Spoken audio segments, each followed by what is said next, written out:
நீங்க நிம்மதியா உறங்கும்போது உங்களுடைய பாவங்கள் மன்னிக்கப்படணும்னு 70,000 பேர் உங்களுக்காக பிரார்த்தனை செஞ்சா எப்படி இருக்கும்? நினைச்சு பாருங்க. இவங்க சாதாரண மனுஷங்க இல்ல. ஒளியால் படைக்கப்பட்ட, இறைவனுக்கு ஒருபோதும் மாறு செய்யாத வானவர்கள்.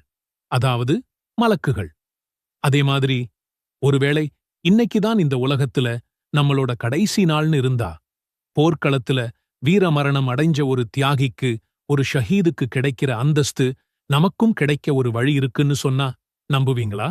இது ஏதோ கற்பனை கதையோ இல்ல சும்மா ஆறுதலுக்காக சொல்ற வார்த்தைகளோ கிடையாது. இது அல்லாஹ்வுடைய தூதர் முஹம்மது நபி ஸல்லல்லாஹு அலைஹி வஸல்லம் அவர்கள் நமக்காக கொடுத்துட்டு போன ஒரு மிகப்பெரிய பொக்கிஷம். திருக்குரான்ல இருக்கிற ஒரு அத்தியாயத்தோட வெறும் 3 வசனங்களை தினமும் ஓதி வர்றது மூலமா இந்த 2 பெரிய பாக்கியங்களையும் நாம அடையலாம். அந்த அத்தியாயம்தான் சூரத்துல் ஹஷ்ர். அந்த வசனங்கள்தான் அதோட கடைசி 3 வசனங்கள். வாங்க, சூரத்துல் ஹஷ்ரின் கடைசி 3 வசனங்களோட மகிமையையும், அதனால நமக்கு கிடைக்கிற எண்ணற்ற நன்மைகளையும், குறிப்பா மலக்குகளின் பிரார்த்தனை, ஷஹீதின் அந்தஸ்துங்கிற 2 முக்கிய சிறப்புகளையும் ஹதீஸ் ஒளியில விரிவாக பார்க்கலாம். இந்த வசனங்களுக்குள்ள அல்லாஹ் என்னென்ன ரகசியங்களை வச்சிருக்கானும் சிந்திப்போம். முதல்ல நம்மள ஆச்சரியப்பட வைக்கிற அந்த முதல் நன்மையை பார்ப்போம். 70,000 வானவர்களின் பிரார்த்தனை. இமாம் திர்மிதி ரஹ்மதுல்லாஹி அலைஹி அவங்களுடைய ஹதீஸ் நூல்ல மாஹில் இப்னு யசார் ரலியல்லாஹு அன்ஹு அவர்கள் ஒரு முக்கியமான ஹதீஸை அறிவிக்கிறாங்க. நபிகள் நாயகம் ஸல்லல்லாஹு அலைஹி வஸல்லம் அவர்கள் சொன்னாங்க, யார் காலையில 3 முறை அஊது பில்லாஹிஸ் ஸமீஇல் அலீமி மினஷ் ஷைத்தானிர் ரஜீம் சொல்லிட்டு சூரத்துல் ஹஷ்ருடைய கடைசி 3 வசனங்களை ஓதுறாரோ, அவருக்காக மாலை வரைக்கும் பாவ மன்னிப்பு கேட்கிறதுக்காக அல்லாஹ் 70,000 வானவர்களை நியமிக்கிறான். அன்னைக்கு அவர் இறந்துட்டா அவர் ஒரு ஷஹீதாக, தியாகியாக மரணிக்கிறார். யார் மாலையில இதை ஓதுறாரோ அவருக்கும் இதே மாதிரி நன்மை உண்டு. காலை வரைக்கும் 70,000 வானவர்கள் அவருக்காக பிரார்த்தனை செய்வாங்க. அந்த ராத்திரியில அவர் இறந்துட்டா அவரும் ஒரு ஷஹீதாகவே மரணிப்பார். சுபஹானல்லாஹ். யோசிச்சு பாருங்க. நாம செய்ய வேண்டியது ரொம்ப சின்ன அமல். வெறும் சில நிமிடங்கள் தான் ஆகும். ஆனா அதுக்காக அல்லாஹ் நமக்கு கொடுக்கிற பரிசு எவ்வளவு பெருசு. 1-2 பேர் இல்ல, 70,000 மலக்குகள் நமக்காக துஆ செய்றாங்க. யா அல்லாஹ், இந்த அடியானை மன்னிச்சுடு, இவர் மேல கருணை காட்டு, இவரை உன்னோட பாதுகாப்புல வெச்சுக்கோ அப்படின்னு நமக்காக பரிந்து பேசுறாங்க. தினமும் காலையில ஃபஜ்ர் தொழுகைக்குப் பிறகு உலக வேலைகள்ல மூழ்கிறதுக்கு முன்னாடி இந்த 3 வசனங்களை ஓதுறதை ஒரு பழக்கமாக்கிக்கிட்டா மாலை வரைக்கும் நாம் அல்லாஹ்வின் பாதுகாப்பிலையும் மலக்குகளின் பிரார்த்தனையிலையும் இருப்போம். அதே மாதிரி மாலையில அல்லது ஈஷாவுக்குப் பிறகு ஓதினா அடுத்த நாள் காலை வரைக்கும் அந்த பாதுகாப்பு நீடிக்கும். இது வெறும் பாதுகாப்பு இல்ல, இது ஒரு ஆன்மீக கவசம். ஷைத்தானோட தீய எண்ணங்கள்ல இருந்தும் தேவையில்லாத கவலைகள்ல இருந்தும் நம்மள பாதுகாக்கிற ஒரு அருமருந்து. அடுத்ததா இந்த ஹதீஸ்ல சொல்லப்பட்ட 2வது மிகப்பெரிய பாக்கியத்தை பார்ப்போம். அதுதான் ஷஹீதின் அந்தஸ்து.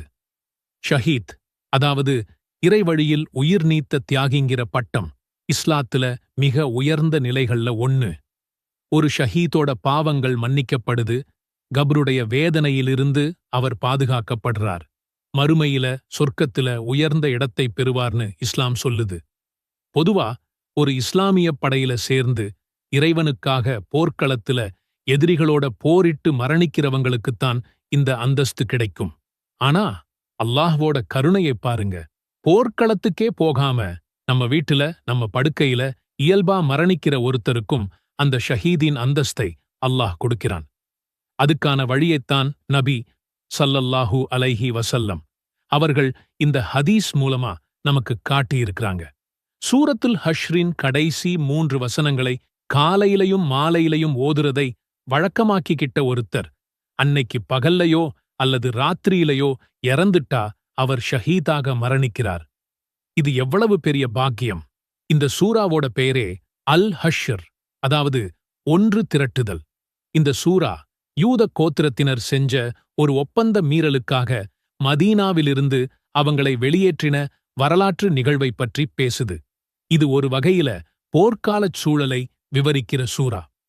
ஒருவேளை அந்த தியாகத்தோட முக்கியத்துவத்தை நினைவுபடுத்துற விதமாதான் இந்த வசனங்களை ஓதுறவங்களுக்கு அல்லாஹ் ஷஹீதின் அந்தஸ்தை வழங்குறானோ என்னவோ.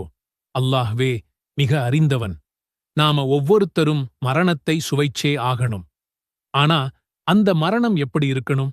ஒரு சாதாரண மரணமாவா? இல்ல, மறுமையில நமக்கு மிகப்பெரிய வெற்றியத் தேடித்தர்ற ஒரு ஷஹீதின் மரணமாவா? தேர்வு நம்ம கையில தான் இருக்கு. தினமும் சில நிமிடங்கள் ஒதுக்கி இந்த வசனங்களை மனப்பூர்வமா ஓதி வந்தா நம்ம இறுதி மூச்சு நிக்கிற நேரத்துல நாம ஷஹீத்களோட கூட்டத்துல எழுப்பப்படலாம். இதைவிட பெரிய வெற்றி வேற என்ன இருக்க முடியும்? சரி, இந்த 3 வசனங்கள்ல அப்படி என்னதான் இருக்கு? ஏன் இதுக்கு இவ்வளவு சிறப்பு? இந்த கேள்விக்கான பதில் அந்த வசனங்களோட அர்த்தத்துல ஆழமா புதைஞ்சிருக்கு. இந்த 3 வசனங்களும் அல்லாஹ்வின் அழகிய பெயர்கள் மற்றும் அவனோட குணங்களின் ஒரு தொகுப்பு.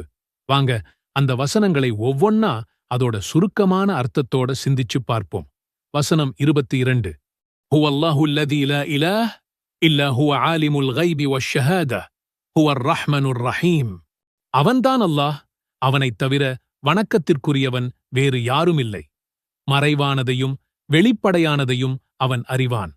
அவனே அளவற்ற அருளாளன், நிகரற்ற அன்புடையோன். இந்த வசனம் இஸ்லாத்தோட அஸ்திவாரமான ஏகத்துவத்தை ஆணித்தரமா சொல்லுது. அல்லாஹ் ஒருவன்னு சொன்னதுக்கு அப்புறம் அவனோட 2 முக்கிய குணங்களைச் சொல்லுது. 1, அவனோட ஞானம். நம்ம மனசுல மறைச்சு வச்சிருக்கிறதையும் நாம செய்கிறதையும் அவன் பார்க்கிறான். இந்த எண்ணம் நமக்கு இருந்தா நாம பாவம் செய்யத் துணிவோமா? 2வது, அவனோட கருணை.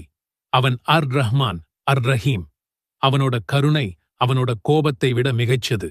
நாம எவ்வளவுதான் பாவம் செஞ்சாலும் அவன் பக்கம் திரும்பும்போது நம்மள அரவணைக்க அவன் தயாரா இருக்கான். ஹுவல்லாஹு அல்லதீ லா இலாஹ இல்லா ஹுவல் மலிகுல் குத்தூஸ் அஸ்ஸலாமுல் முஃமினுல் முஹைமினுல் அஸீஸு அல் ஜப்பாருல் முதகப்பிர் சுப்ஹானல்லாஹி அம்மா யுஷ்ரிகூன். அவன்தான் அல்லாஹ், அவனைத் தவிர வணக்கத்திற்குரியவன் வேறு யாரும் இல்லை. அவன் பேரரசன், பரிசுத்தமானவன், சாந்தி அளிப்பவன், அபயமளிப்பவன், எல்லாவற்றையும் கண்காணிப்பவன், யாவரையும் மிகைத்தவன், அடக்கியாள்பவன், பெருமைக்குரியவன். அவர்கள் இணை வைப்பதை விட்டும் அவன் தூய்மையானவன். இந்த ஒரு வசனத்துல மட்டுமே அல்லாஹ்வோட 9 திருப்பெயர்கள் வருது. அல் மலிக், உண்மையான பேரரசன். அல் குத்தூஸ், குறைகளில்லாத பரிசுத்தமானவன். அஸ் சலாம், அமைதியின் ஊற்று. நாம ஒருவருக்கு அஸ்ஸலாமு அலைக்கும்னு சொல்லும்போது அல்லாஹ்வோட இந்த பெயரைச் சொல்லி உங்க மேல சாந்தி உண்டாகட்டும்னு பிரார்த்திக்கிறோம். அல் முஃபமின், நம்பிக்கை தர்றவன். அல் முஹைமின், பாதுகாவலன். அல் அசீஸ், எல்லோரையும் மிகைத்தவன். அல் ஜப்பார், அடக்கி ஆள்பவன், உடைந்த உள்ளங்களை ஒன்று சேர்ப்பவன். அல் முதகப்பிர், பெருமைக்குரியவன். இந்த பெயர்களைச் சொல்லி அல்லாஹ்வை அழைக்கும்போது அவனோட மகத்துவத்தை நாம உணர்றோம்,